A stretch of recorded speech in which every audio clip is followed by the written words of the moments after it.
Perayaan musim luru yang diberkati, iaitu perayaan trompet telah tiba. Semoga anda menerima banyak berkat melalui perayaan-perayaan.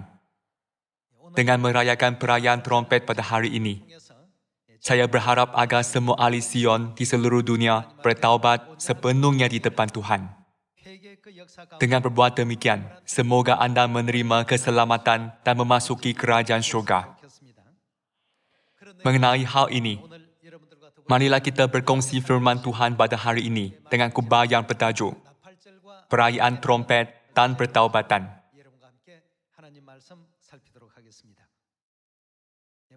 Pertama sekali, marilah melihat buku Imamat bab 23 ayat 24.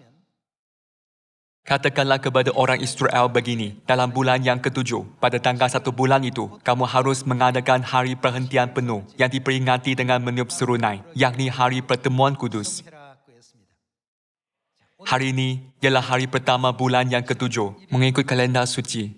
Ada tertulis bahawa hari ini harus diperingati dengan meniup trompet. Marilah melihat asal-usul perayaan trompet. Apabila Musa turun dengan 10 hukum yang pertama, dia mendapati bahawa umat Israel sedang menyembah lembu emas. Setelah Musa melihat umat Israel menyembah berhala, dia melemparkan lolo itu dan memecahkannya di kaki gunung. Dia sangat marah. Sebab itulah 3,000 orang dihukum mati pada hari itu. Selepas itu, orang yang masih hidup mengisafi dosa mereka terhadap Tuhan dan bertaubat bersungguh-sungguh dengan mengakui semua kesalahan mereka. Kemudian, Tuhan memerintah Musa untuk naik ke Gunung Sinai dan menerima 10 hukum yang kedua pada hari pertama bulan yang ke-6 mengikut kalender suci. Jadi, dia naik ke Gunung Sinai pada hari pertama bulan ke-6 dan berpuasa sekali lagi selama 40 hari. Musa berpuasa selama 40 hari apabila dia menerima 10 hukum yang pertama, dan dia berpuasa 40 hari sekali lagi apabila dia menerima 10 hukum yang kedua. Selepas berpuasa selama 40 hari, dia menerima 10 hukum dan turun. Hari itu ialah hari ke-10 bulan yang ke-7 mengikut kalender suci. Pada hari ke-10 bulan yang ke-7 mengikut kalender suci, Tuhan mengampuni segala dosa umat Israel. Jadi Tuhan menetapkan hari ke-10 bulan yang ke-7 sebagai hari pengampunan dosa. Hari pengampunan dosa tiba 10 hari dari hari ini. Jadi bersiaplah dengan hati yang bertaubat. Tuhan sentiasa biar umatnya meniup trompet selama 10 hari sebelum hari pengampunan dosa dan bertaubat daripada segala dosa yang telah mereka lakukan pada tahun yang lalu, serta mengakuinya di depan Tuhan. Hari ini, hari pertama bulan yang ke-7 mengikut kalender suci, ialah perayaan yang ditubuhkan oleh Tuhan dengan tujuan tersebut. Makna yang tergantung dalam perayaan trompet ialah pertaubatan. 2000 tahun dahulu, Yesus datang ke bumi dan berfirman, "Bertaubatlah, sebab kerajaan syurga sudah dekat." Kita mesti faham bahawa ada hubungan yang tidak dapat dipisahkan antara kerajaan syurga dengan pertaubatan. Bertaubatlah. Secara ringkas, kecuali kita bertaubat, kita tidak boleh memasuki kerajaan syurga. Bukankah ini bermaksud bahawa kita boleh memasuki kerajaan syurga selepas kita bertaubat? Ramai orang berkata, "Saya tidak pernah melakukan apa-apa kesalahan dalam hidupku. Apakah yang perlu saya bertaubat?" Jika mereka tidak memahami dunia rohani, mereka tidak akan faham mengapa kita perlu bertaubat untuk memasuki kerajaan syurga. Alkitab menyatakan bahawa kita semua ialah malaikat di syurga sebelum datang ke bumi dalam bentuk manusia. Apakah yang berlaku di syurga? kita telah mengkhianati Tuhan. Kita dilempar ke bumi ini selepas berdosa di syurga dan kini berada dalam bentuk manusia. Bukankah Alkitab berkata bahawa kita pada mulanya ialah anak-anak Tuhan sebagai malaikat di syurga? Jawapan, untuk bagaimana kembali ke kerajaan syurga ialah pertaubatan. Kita perlu bertaubat daripada dosa-dosa yang telah kita lakukan di bumi. Namun, pastikan juga kita bertaubat daripada dosa-dosa yang kita lakukan di syurga. Sesetengah orang mungkin bertanya, kenapa saya harus bertaubat? Saya tidak pernah melakukan kesalahan pun. Mari melihat buku 1 Yohanes bab 1 ayat 8.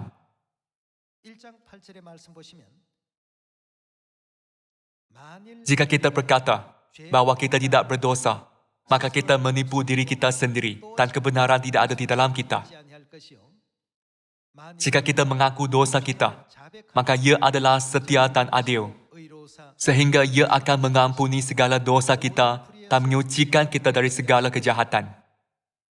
Jika kita berkata bahawa kita tidak ada berbuat dosa, maka kita membuat Dia menjadi pendusta dan firman-Nya tidak ada di dalam kita. Kita ialah malaikat yang telah diusir ke bumi ini disebabkan dosa yang telah kita lakukan di syurga. Kita dilahirkan di bumi ini membuktikan bahawa kita ialah pendosa, sebab tiada sesiapa pun kecuali pendosa boleh memakai tubuh manusia. Kita turun ke bumi ini dengan memakai badan adalah disebabkan dosa kita. Bukankah Tuhan memberikan jangka hayat yang terhad agar semua manusia dapat menjalani kehidupan pertaubatan di bumi ini? Seperti yang tertulis di dalam buku 1 Yohanes bab 1 ayat 8. Jika kita berkata bahawa kita tidak berdosa, maka kita menipu diri kita sendiri dan kebenaran tidak ada di dalam kita. Jika kita mengaku dosa kita, maka Ia adalah setia dan adil, sehingga Ia akan mengampuni segala dosa kita dan menyucikan kita dari segala kejahatan. Jika kita berkata bahawa kita tidak ada berbuat dosa, maka kita membuat Dia menjadi pendusta dan firman-Nya tidak ada di dalam kita. Memandangkan Tuhan mengetahui segala sesuatu yang telah kita lakukan di syurga dan bumi. Bukankah sebab itu, Dia mahu kita bertaubat secepat mungkin dan kembali ke kerajaan syurga? Sebab itulah Alkitab berkata, jika kita berkata bahawa kita tidak ada berbuat dosa, maka kita membuat Dia menjadi pendusta dan firman-Nya tidak ada di dalam kita. Perayaan ini yang bermula dari perayaan trompet sehingga hari pengampunan dosa ialah perayaan Tuhan mengharapkan pertaubatan kita. Tidak kira apa dosa yang telah kita lakukan di syurga dan di bumi, sama ada kita ingat atau tidak. Marilah kita bertaubat sepenuhnya serta mengakui segala dosa kita di depan Tuhan dan memasuki kerajaan syurga yang abadi. Sekarang, marilah kita melihat beberapa kes tentang pertaubatan Nabi-Nabi. Mari kita pergi ke buku Yehezkiel. Yehezkiel bab 18 ayat 30. Oleh kerana itu, aku akan menghukum kamu masing-masing menurut tindakannya, hai kaum Israel. Demikianlah firman Tuhan. Apakah yang mesti kita lakukan? Bertobatlah dan berpalinglah dari segala durhakamu, supaya itu jangan bagimu menjadi batu sandungan yang menjatuhkan kamu ke dalam kesalahan. Buangkanlah daripadamu segala durhaka yang kamu buat terhadap aku, dan berbaharuilah hatimu dan rohmu. Mengapakah kamu akan mati, hai kaum Israel? Sebab aku tidak berkenan kepada kematian seseorang yang harus ditanggungnya. Demikianlah firman Tuhan. Oleh sebab itu, bertobatlah dan melakukan apa selepas bertaubat, supaya kamu hidup. Di sini, Alkitab dan Nabi-Nabi menyaksikan bahawa orang yang tidak bertaubat akan mati. Tetapi bagi orang yang bertaubat, jalan untuk hidup akan dibuka. Dalam ayat 30 ada tertulis, berpalinglah dari segala durhakamu. Bagaimanapun, kita mesti berpaling daripada segala dosa kita, sama ada dosa itu di bumi atau di surga. Tidakkah Tuhan datang ke bumi ini untuk membuat kita berpaling daripada dosa? Mari melihat satu amaran lagi tentang pertaubatan di dalam buku Mazmur. Mari pergi ke buku Mazmur, bab 7 ayat 12. Jika manusia tidak bertaubat, dia akan mengasah pedangnya. Dia akan memasang panahnya. Dia telah menyiapkan senjata-senjatanya yang membawa maut. Dia menyediakan anak-anak panahnya yang menyala. Orang yang menghamilkan kejahatan dan membenihkan kekacauan akan melahirkan kekecewaan. Dalam ayat 12, jika seseorang tidak bertaubat, apakah yang akan Tuhan lakukan? Dia akan mengasah pedangnya. Jika seseorang tidak bertaubat, Tuhan akan memasang panahnya. Ringkasnya, bukankah ini bermaksud, jika seseorang tidak bertaubat, hanya kebinasaan dan kematian yang menantikannya? Kalau begitu, apakah dosa yang telah kita lakukan dan bagaimana kita bertaubat? Pertama sekali, kita perlu mencari asal-usul dosa kita yang bermula di syurga. Di dalam buku Yesaya bab 14, Tuhan biar kita mengetahui keadaan mentah penjenayah yang pertama di dunia syurgawi. Melalui ini, marilah mengambil masa untuk memahami keadaan mentah kita yang menyebabkan kita diusir dari syurga. Serta berfikir, mengapakah Tuhan memberi kita segala peraturan, ketetapan, dan hukum perjanjian baru. Marilah melihat bab 14 ayat 12.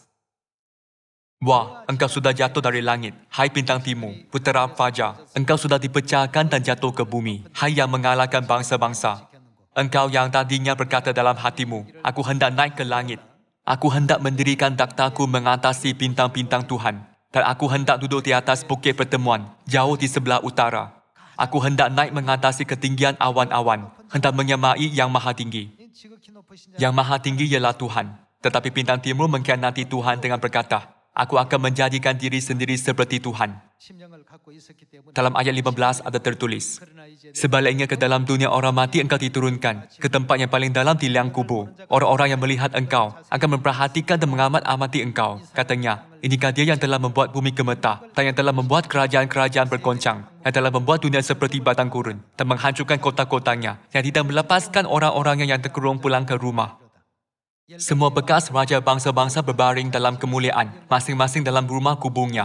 Tetapi engkau ini telah terlempah, jauh dari kuburmu, seperti taruk yang jijik, ditutupi dengan mayat orang-orang yang tertikam oleh pedang dan jatuh tercampak ke batu-batu liang kubur, seperti bangkai yang terinjak-injak.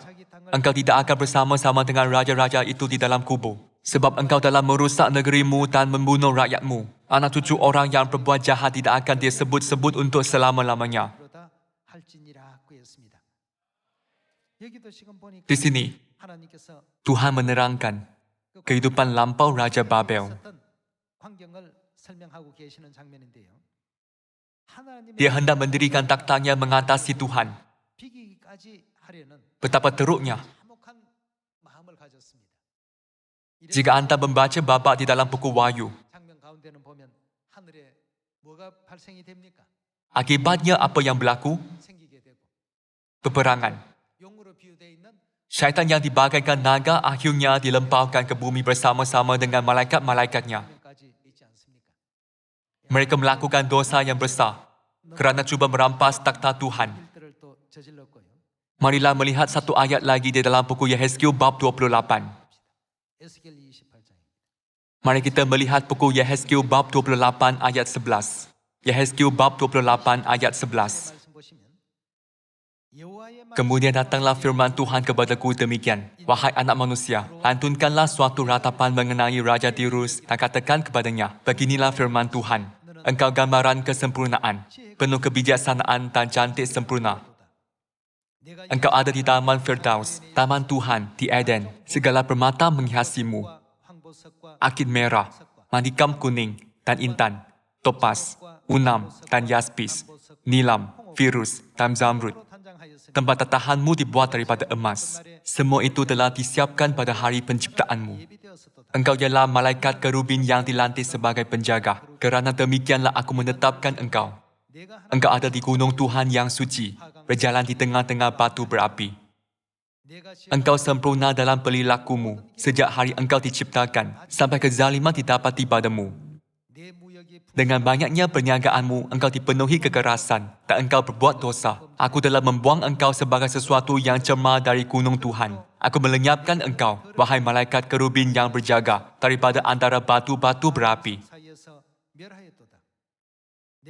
Engkau sombong kerana kecantikanmu. Kebijaksanaanmu kau rosakkan demi kegemilanganmu. Aku mencampakkan engkau ke bumi. Aku menyerahkan engkau ke hadapan raja-raja untuk menjadi tuntunan mereka. Oleh banyaknya kesalahanmu dalam perniagaanmu yang curang itu, engkau mencemari tempat sucimu. Oleh sebab itu, aku memancarkan api daripada tengah-tengahmu yang akan menghanguskan engkau. Kujadikan engkau abu di atas bumi, di hadapan mata semua yang menyaksikan kamu. Yehezkiel bab 28 menjelaskan kehidupan lampau Raja Tirus. Dalam kehidupan lampaunya, Raja Tirus ialah malaikat kerubin. Tetapi kerana dia sombong, dia menjadi ganas dan akhirnya berdosa terhadap Tuhan. Tuhan menunjukkan contoh-contoh Raja Babel dan Raja Tirus adalah untuk mengingatkan kita kehidupan yang kita jalani sebelum kehidupan ini. Dan kita datang ke bumi ini dari dunia malaikat selepas berdosa terhadap Tuhan. Jadi, apakah yang Yesus katakan tentang sebab kedatangannya ke bumi? Dia berfirman, aku datang bukan untuk memanggil orang benar, melainkan orang berdosa. Di manakah para pendosa melakukan dosa? Di syurga. Bukankah Yesus datang ke bumi ini untuk membimbing para pendosa untuk bertaubat dan menyelamatkan mereka? Marilah melihat buku Lukas bab 5 ayat 31. Lalu jawab Yesus kepada mereka, katanya, bukan orang sehat yang memerlukan tabib, tetapi orang sakit. Aku datang bukan untuk memanggil orang benar. Yesus datang ke bumi ini bukan untuk memanggil orang benar, tetapi siapa? Tetapi orang berdosa, supaya mereka bertaubat. Dia datang ke bumi untuk membimbing mereka kepada pertaubatan. Di dalam buku 1 Yohanes ada tertulis, jika kita berkata bahawa kita tidak ada berbuat dosa, maka kita membuat dia menjadi pendusta. Kita ialah pendosa yang telah melakukan dosa yang besar di syurga dan dilempar ke bumi ini. Untuk membimbing roh-roh yang telah korup kepada keselamatan dan membimbing mereka kepada pertaubatan, Yesus datang ke bumi ini. Sebab itulah pada permulaan pelayanannya, dia berfirman, bertaubatlah, sebab kerajaan syurga sudah dekat. Dalam erti kata lain, jika kamu ingin kembali ke syurga, kamu mesti keluar daripada semua dosa yang telah kamu timbunkan sejak di syurga dan memenuhi makna pertaubatan. Bukankah Yesus mengajar kita hal ini? Kalau begitu, bagaimanakah kita boleh diampunkan daripada segala dosa? Pengampunan dosa adalah hal yang paling penting untuk manusia. Pertama sekali, marilah kita mengetahui lebih lanjut apa itu dosa. Mari melihat buku 1 Yohanes bab 3 ayat 4. Setiap orang yang berbuat dosa melanggar juga hukum Tuhan. Sebab dosa ialah apa? Dosa ialah pelanggaran hukum Tuhan. Sama seperti ada hukum-hukum di bumi, ada hukum-hukum di syurga juga. Selepas digodai oleh syaitan, iaitu si iblis, yang melanggar hukum syurgawi dan mengacau peraturan alam semesta, manusia cuba menjatuhkan takhta Tuhan. Dan akibatnya, mereka dihalau ke dunia ini. Sebab utama untuk semua ini berasal dari hati yang tidak menghormati hukum, peraturan, dan ketetapan Tuhan. Jadi, apakah yang Alkitab katakan tentang dosa? Setiap orang yang berbuat dosa melanggar apa? Melanggar juga hukum Tuhan. Sebab dosa ialah pelanggaran hukum Tuhan. Marilah kita sambung dengan ayat 5. Dan kamu tahu bahawa ia telah menyatakan dirinya supaya ia menghapus segala dosa dan di dalam dia tidak ada dosa. Ayat 6. Karena itu, setiap orang yang tetap berada di dalam dia tidak berbuat dosa lagi. Setiap orang yang tetap berbuat dosa tidak melihat dan tidak mengenal dia. Anak-anakku, janganlah membiarkan seorang pun menyesatkan kamu. Barang siapa yang berbuat kebenaran adalah benar, sama seperti Kristus adalah benar.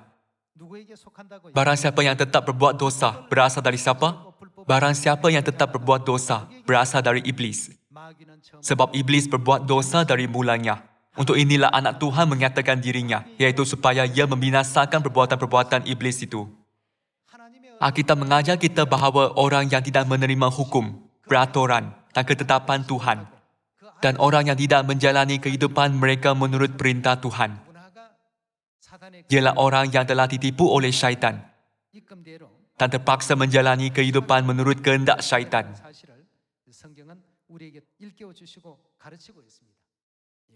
Jadi, apakah yang sentiasa ditekankan oleh Tuhan selepas dia datang ke bumi ini? Apabila dia datang ke bumi ini untuk menyelamatkan manusia, dia sentiasa mengajar kita, patuhilah hukum, peraturan, dan ketetapan. Dia berterusan memperingatkan semua manusia dengan firman ini. Marilah melihat buku Ulangan bab 8 ayat 1.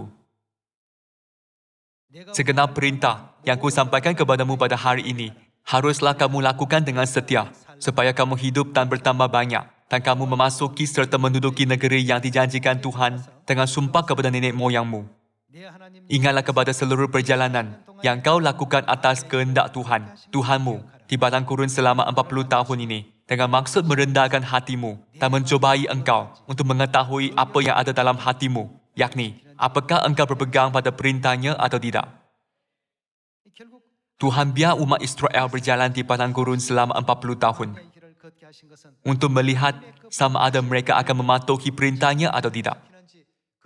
Bukankah Tuhan biar umat Israel mengambil masa selama 40 tahun sehingga dia dapat memastikan hal ini? Hal ini kerana hukum, peraturan dan ketetapan Tuhan adalah sangat penting. Sekarang, kita sedang mengambil jalan iman di padang gurun rohani. Apabila kita mengambil jalan iman ini, kita perlu bersatu apabila Tuhan berfirman, bersatu dengan satu sama lain. Jangan meninggi hati apabila disuruh, supaya jangan meninggi hati. Dan merendahkan diri apabila dia berfirman, rendahkan dirimu sendiri. Tidak kira apa yang Tuhan firmankan, kita perlu mematuhi firman dan perintahnya. Barulah kita semua boleh kembali ke kerajaan syurga yang abadi, bukan? Sebab itulah Yesus memberi kita ajaran yang sangat penting apabila mengajar kita bagaimana bertaubat. Marilah melihat buku Markus, bab 1 ayat 15. Katanya, waktunya telah genap, kerajaan Tuhan sudah dekat, bertobatlah, dan apakah yang harus kamu lakukan? Percayalah kepada Injil. Percaya kepada Injil, mematuhi Injil, dan menjalani kerja Injil. Inilah satu-satunya cara untuk bertaubat daripada dosa yang telah kita lakukan terhadap Tuhan di syurga dan diusir ke bumi ini. Seperti yang telah anda pelajari dalam kebenaran, apakah Injil?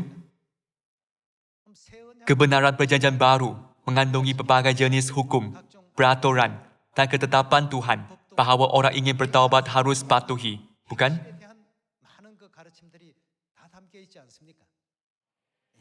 Sebab itulah dikatakan bahawa orang yang bertaubat mesti mempercayai Injil. Orang yang tidak mempercayai perjanjian baru, tidak mempercayai Injil. Bukankah itu bermaksud bahawa orang yang tidak mempercayai Injil tidak akan mencapai pertaubatan yang lengkap? Apakah perjanjian baru itu bahawa kita diminta untuk mempercayai Injil perjanjian baru? Marilah mencari jawapan di dalam buku Injil Lukas, bab 22. Di dalam Lukas bab 22, ayat 7 ada tertulis, maka tibalah hari raya roti tidak beragi, iaitu hari di mana orang harus menyembelih domba Paskah. Lalu Yesus menyuruh Petrus dan Yohanes. Katanya, pergilah, persiapkanlah perjamuan Paskah bagi kita supaya kita makan. Marilah kita sambung dengan ayat 19 dan melihat babak Paskah. Lalu ia mengambil roti, mengucap syukur, memecah-mecahkannya dan memberikannya kepada mereka. Katanya, inilah tubuhku yang diserahkan bagi kamu. Perbuatlah ini menjadi peringatan akan aku. Demikian juga dibuatnya dengan cawan sesudah makan. Ia berkata, cawan ini adalah perjanjian baru oleh darahku yang ditumpahkan bagi kamu. Di sini, kita dapat melihat kematian dan pengorbanan Yesus Kristus yang terkandung dalam perjanjian baru. Perjanjian baru ialah Injil. Tanpa darah Kristus, kita tidak boleh kembali ke kerajaan syurga yang abadi. Selepas mendengar bahawa mereka boleh memasuki syurga melalui darah Yesus Kristus yang berharga, sesetengah orang bertanya, jadi, saya hanya perlu merayakan Paskah? Kita mesti memahami maksud sebenar Paskah. Perjanjian baru ditubuhkan melalui apa?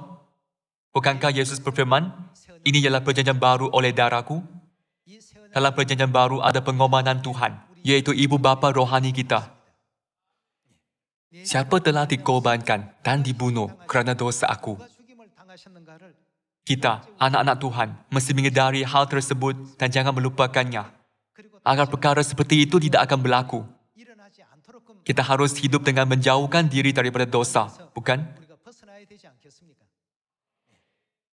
Memandangkan dosa kita telah diampunkan, janganlah kita terlibat dalam apa-apa dosa lagi. Untuk membantu kita memahami semua ini, Tuhan menubuhkan banyak hukum. Di dalam perjanjian lama, ada persembahan untuk Sabat, persembahan biasa, persembahan untuk perayaan, dan korban penghapus dosa untuk umat. Setiap kali seekor binatang dikorbankan, itu sentiasa adalah kerana seseorang telah berdosa. Bagi pihak dosa seseorang, seekor binatang dibunuh. Soalan, siapakah yang mati untuk dosa kita? Apabila kita memahami siapa yang menanggung kesakitan dan penderitaan kematian bagi pihak kita, kita dapat bertaubat daripada segala dosa dengan ikhlas. Kita mesti memahami dengan jelas mesej yang ingin disampaikan kepada kita melalui kebenaran perjanjian baru. Penderitaan dan penyaliban Tuhan hanyalah sebahagian daripada pengorbanannya. Kita, anak-anak Tuhan, harus memahami sepenuhnya berapa banyak penderitaan yang terkandung dalamnya. Dan tidak boleh terlibat dalam apa-apa dosa lagi. Supaya kita boleh memasuki syurga melalui perayaan musim luruh yang mulia ini. Dengan ini, saya tamatkan khutbah. Terima kasih.